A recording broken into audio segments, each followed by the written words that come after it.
From Interior Alaska's most trusted news source, this is the Fairbanks Evening News.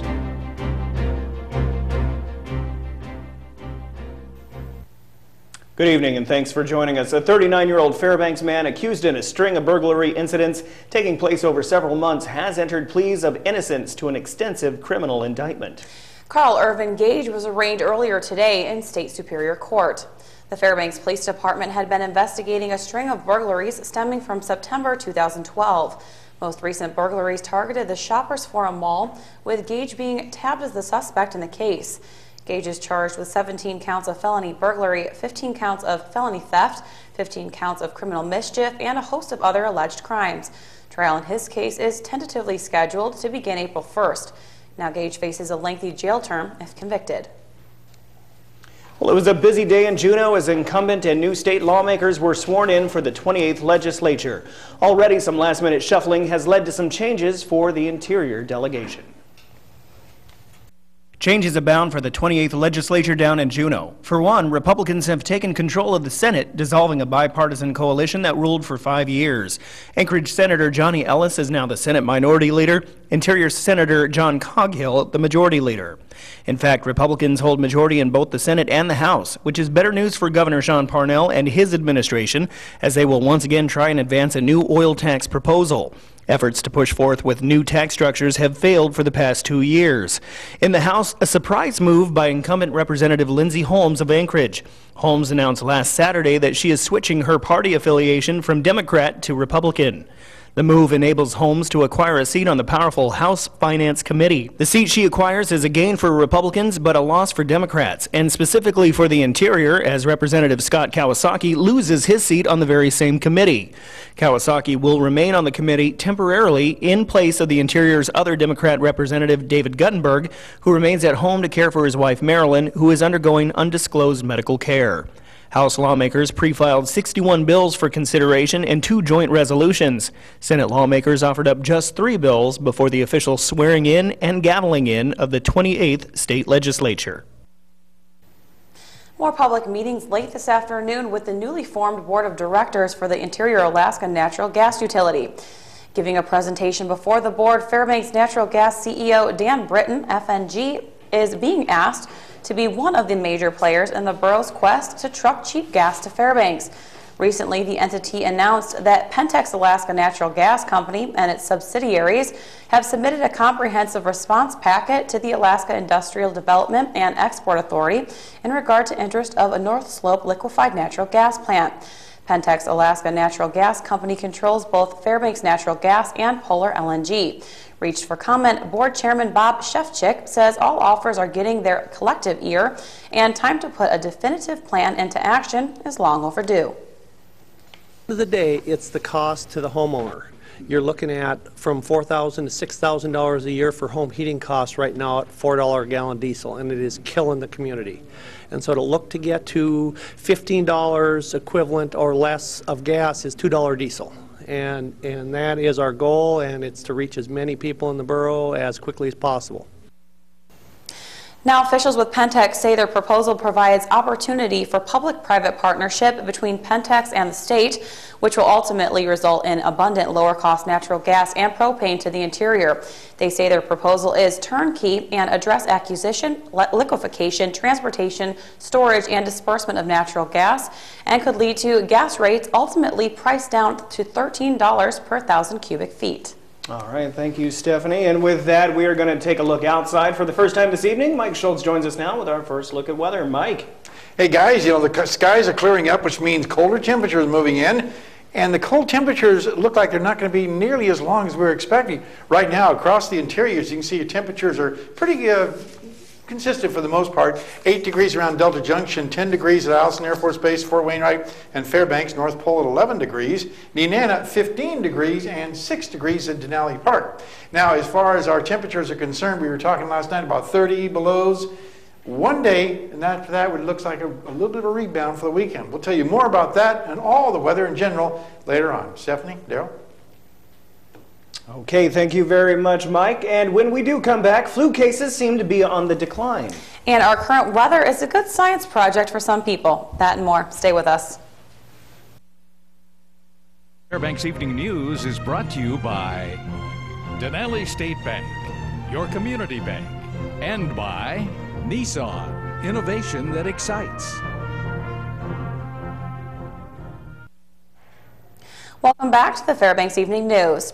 This winter storm may be bad for us now, but it may drastically improve weather forecasting in the long run. The National Oceanic and Atmospheric Administration is sending an airplane to Hawaii and Alaska to collect winter storm data. Scientists aboard the Gulfstream jet will measure weather statistics in areas of the Pacific where American storms now form. Forecasters plan to use the information to improve forecasts of potentially extreme winter weather events all across the country. NOAA plans to move the plane to Anchorage in March. Well, a bit of good news. The Center for Disease Control thinks the flu has slowed down a little. The bad news is it has already spread to at least 47 states. More now from News Center 11's Monty Bowen in this week's Health Report. With heavy flu reported in nearly every state, health departments are reporting long lines to get the vaccine in some places. Experts continue to warn the virus can live for hours. Think of all of the things that you touch every day that others may have already touched. Toys, grocery cart, self-checkout registers, ATM and elevator buttons, public restrooms, toilets, sinks, common door handles, bus, escalators, restaurant tables. List could go on forever. When you're at the office, think about all the things that you share with all your coworkers that may be contaminated. The restroom, the doorknob, the microwave, the refrigerator, the communal coffee maker. And don't forget the fax machine, the printer, your keyboard, your telephone. And if you sneeze in an environment like this, you can infect everyone. So why is it so much worse this year than last? Doctors say the virus appears to mutate. As we get one type of immunity, it will change and develop another kind of flu virus that can be easier to spread and potentially more serious. Even though it's listed as medium in Alaska, the number of cases is expected to grow. Monty Bowen, News Center 11. The Health Report is brought to you by the Ear, Nose, and Throat Clinic, located in the Medical Dental Arts Building. Call 456-7768. NBC's The Biggest Loser this season issued a challenge to get fit in the new year along with the cast. The new center takes a look into how you can get fit in the comfort of your own home. Along with working out in the comforts of your own home, there are also some other tips that can help you to maintain that goal of having a healthier lifestyle. Let's talk to Josh about that. Well, the first goal that really everyone should have is making exercise their lifestyle habit. Lots of people have a goal of losing a certain amount of weight or gaining a certain amount of muscle, but if you don't make exercise a habit and a routine, then it's not going to happen. So once you get in that routine, all your other goals just fall into place. Another way to get yourself going and start feeling better is with some nutrition. Healthy eating goes a long way, not only in your everyday life, but also with exercise. You can exercise harder and longer when your body's fueled with the right things. Fruits and vegetables and protein when you're exercising to build those muscles back up. I'm always on the go, and that seems to be the excuse, not excuse, but maybe excuse for some of us who, want to eat healthy. So what are some quick tips that people could use if they're always on the go, but they still want to eat healthy? Yeah, that's a great question there. Eating smaller amounts but more often seems to be better. It keeps your metabolism up, which is good for people on the go because then you don't have to pack in a big meal. You can just throw a few snacks in and eat them here and there. You want to have a little bit more for your breakfast, lunch, and dinner, but your smaller snacks, even just a banana or granola bar or something like that. Another thing, post-workout, the best recovery drink out there is chocolate milk. So if you like chocolate milk, there's a great reason to drink it. Doesn't mean you can drink it all day because it is higher in fat, but post-workout it has the combination between carbohydrates, protein, and fat. It's the best thing to get your body recovered. I love chocolate milk, and that gives me a great excuse to drink it. All right, thank you so much again, Josh. All right, thank you. All right, and for everybody out there, we gave you a few tips, but it's up to you to keep them going. So good luck on your Biggest Loser Challenge America. Do you like how he was in the back of that the whole time just showing my guns in the background? Yeah, you're welcome, by the way. Joe Cook joins us now with a look at sports. What's going on? We're sports related right into your segment. Yeah, I mean, that's a great segue. Yeah. We continue our sports news from over the weekend. You know, the weather put a dent in some sports events, but we have some Nanook sports news and a recent development in the Iditarod to talk about. That and more coming up in sports.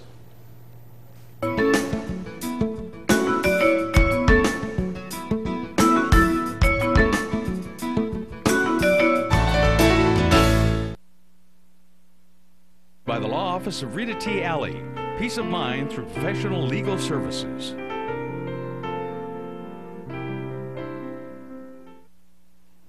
Hello, Interior Alaska. Joe Cook here once again, the sports seat for you this Tuesday. Hope you're having a good day and you've been safe out there on the roads. But now, let's get to some sports. Revenge or payback can be sweet sometimes, and the Glenn Vandergraw Diamond Classic Wrestling Tournament over the weekend, West Valley's Dady Agnew got his. Agnew's only loss of the year was to Services Alexander Nanez in the 126-pound class. Agnew gave Nanez his first loss of the year with a 3-1 win.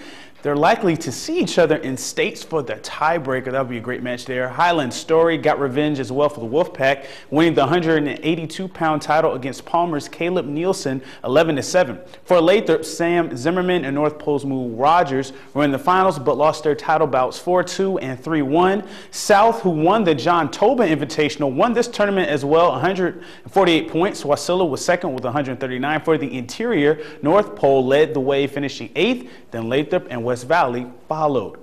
And there was some high school basketball over the weekend, and some players put up some nice stats. In the girls' basketball, the North Pole Patriots missed out on a chance to be tournament champs with the 59-51 loss to Thunder Mountain. In the Thunder Mountain tournament, Josie Broderick hit 27 points and 18 rebounds. All the teams in the tourney finished with 2-1 records, so there was no declared champion. The Lady Rams of Monroe fell to the Valdez Buccaneers with the 46-27 loss. The Rams are now 1-9 overall. In boys basketball, the Monroe boys shipwrecked the Valdez Buccaneers 73-22 on Saturday. Scooter Bynum had 9 rebounds, 7 on the offensive glass, 6 steals, 3 assists, and 0 turnovers. Great stat line there. David Stepovich led Monroe with 19 points. The Rams just defended and rebounded with 22 offensive boards and forced 28 turnovers. The Rams are 13-1. And now the Nanook women basketball team, they were swept on the road on their recent trip. Their previous 2 losses were by at least 15 points, and these weren't as bad. At Seattle Pacific, an 82-71 loss, the Nanooks forced 24 turnovers and were led by Jacqueline Lovato's career-high 19 points. The Nooks were down by 30, but they made a 27-7 run late in the game to close the gap. At Montana State Billings, the Nanooks held the Yellow Jackets to a season-best 29% shooting, but the Nooks turned the ball over 24 times and couldn't put together a late run in the 73-67 loss. The Nooks had 4 players in double figures in that game with April Foot's game-high 17. Now the Nanooks have 2 more games coming up this week, but they're in the Patty Center. Thursday night, it's a Central Washington matchup, and Saturday they take on Northwest Nazarene. Staying on the hill, we go to the rifle team, who had an impressive outing against the number 3 Kentucky Wildcats in their last rifle match. But was it enough, though? The Nanooks posted a season-high 4,687 points, but the score came short of Kentucky's 47-05. The Nanook score broke their earlier season high of 47-60, which was against number 1 West Virginia back in November. The rifle team had season highs in both air rifle and small bore. The Nanooks were only down 1 going to air rifle, but Kentucky had a number of shooters post 590s or better to pull away. Sophomore Ryan Anderson led the Nooks in both events and finished 2nd overall with a 587. And 4th with a 585 was freshman Tim Cherry.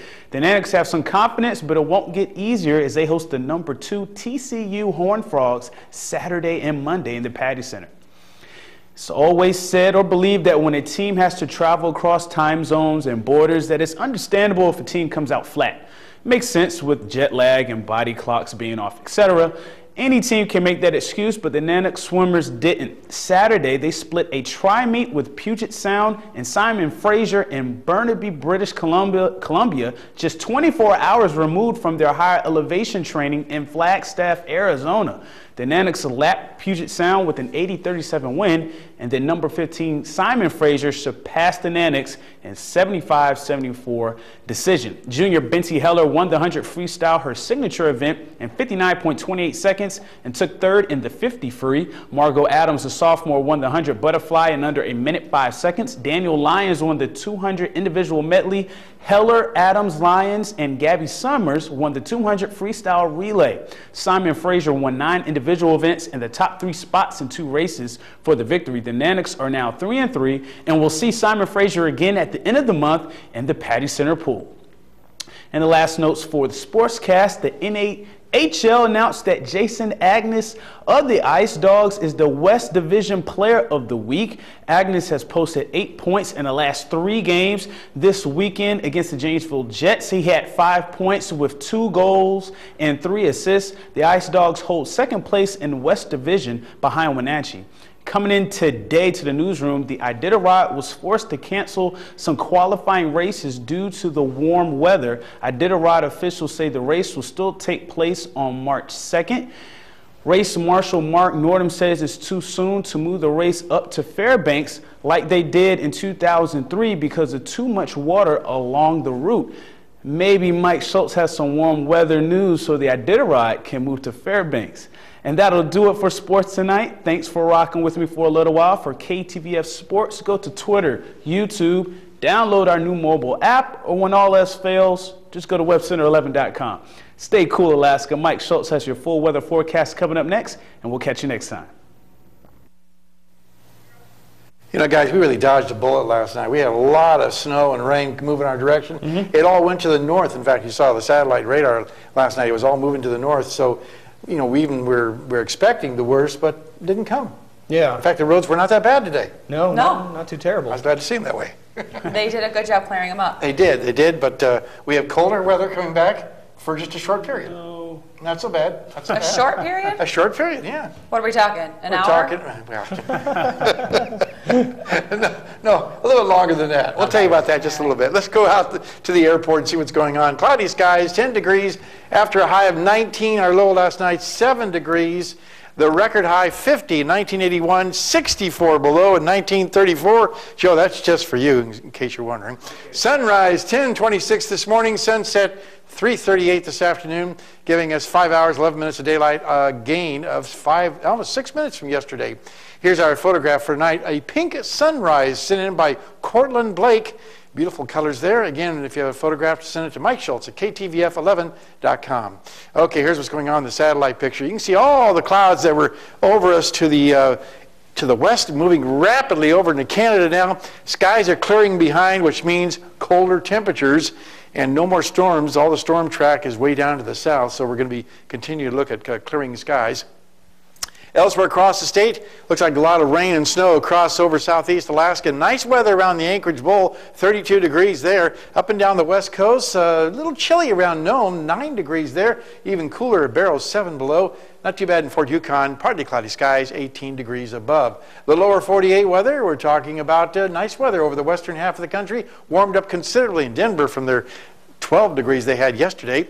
Across the rest of the country, a few snowflakes falling around Minneapolis, rain over the deep south. On the satellite and radar, again, you can see that jet stream roaring up the eastern side of the country, bringing, again, mixed rain and snow over much of the eastern half. No more storm systems coming in across the northwest.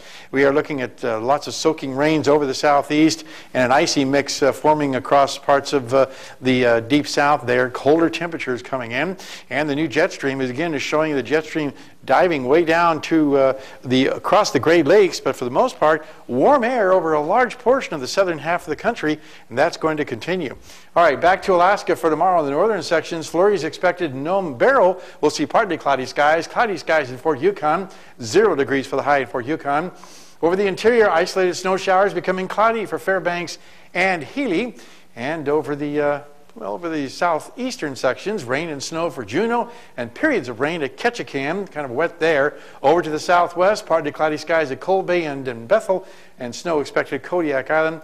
And a little more snow possible for the south central sections, 2 inches of snow at Anchorage, snow in Homer, and 2 to 4 inches of snow expected for Valdez. Time once again for our kids' weather, and this week we're talking with the kids from Pearl Creek Elementary School. And tonight, a young lady with a picture that you're going to enjoy. I drew this picture, I call it Flight and Lightning, and it's a picture of one of the very few thunderstorms we have here in Alaska, because there's like lots of mountains and stuff. And this is some type of bird flying in the thunder and lightning with the rain, which is all these weird streak things. That's a nice picture, Athena. And tomorrow night we'll have a young man with a weather question. All right, here's your forecast for tonight.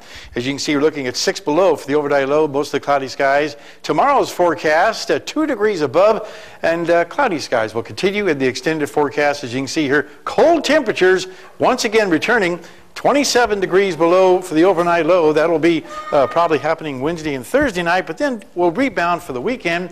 Overnight lows dropping, or actually rising to the minus teens and near 0 degrees on Sunday. Well, that's not too bad, Mike. A few days of the cold and then right back up. That sounds great. Okay, well, make sure to download our new KTVF mobile app promo if you missed any stories that we aired tonight or in the past week. With that being said, that's all the time we have for this broadcast, so we'll see you again later tonight at 11. Have a good night, guys. Good night.